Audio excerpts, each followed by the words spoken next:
po dito sa Fast Talk with Boy Abunda. Kasama po natin si Lexie, Buboy at Glyza. Kung meron kang payo sa pag-ibig na ibibigay mo kay Glyza at Lexie, ano yan? Kung meron akong payong ibibigay tungkol sa pag-ibig, ano yan?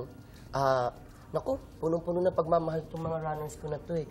Para kay Lexie, ang mapayo ko sa'yo... Sa kanila ni Gil? Sa inyo ni Gil? Okay, maganda to. Ay, bakit? Maganda to. Ang mapapayo ko lang sa inyo, dalawa ni Gil, enjoy nyo lang yung moment ninyo together, kung magkasama kayo. At kahit anong dumaan na unos talaga. Halimbawa pag nag-aaway, ano gagawin Uy, mo? ano yan? Kung anong mang dumaan na unos sa inyo, lagi mo lang sasabihin na bigger person ka rin. Okay? Alin? I'm sorry. Na bigger person po siya. So, I love you for that. Okay. Kay Glyza. Ako naman, bilang family man ka, anong masasabi mo? Maipapayo mo kay maipapayo Glyza? mo sa akin? Ano ko? Boss G, gusto ko lang sabihin sa'yo na alagaan mo lagi yung health mo.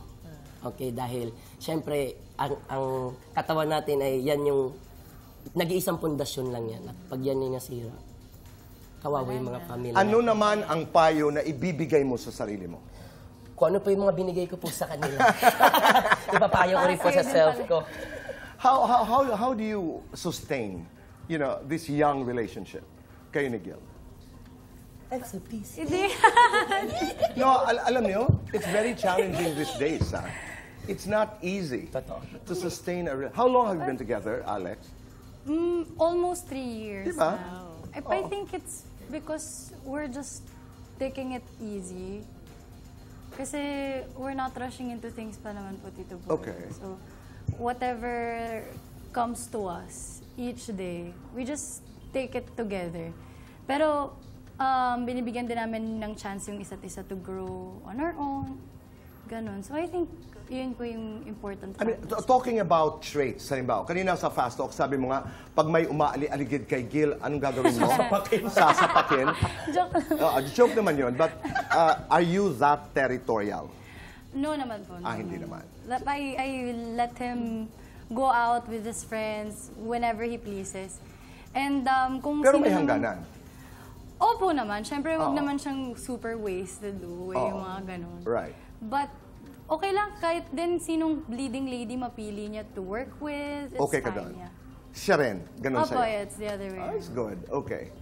David and you, Glyza. Kasi most of the time, not naman most of the time, but a lot of times, di ba? He is in Europe and then you're here. How do you manage that? Talaga pong communication. Importante. Saka kahit na gaano kami ka-busy, kunwari namimiss namin yung morning ng isa't isa kasi po ngayon nasa Ireland siya, so baliktad yung time zone namin.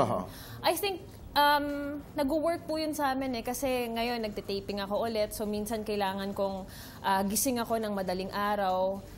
Sa kanila, parang morning yon or afternoon. So, nami-message ko siya, tapos kinikip up niya ako na gising ako. Kumbaga, tinutulungan niya ako. But you have to gumising communicate, in other and words. Communicate and commitment siya.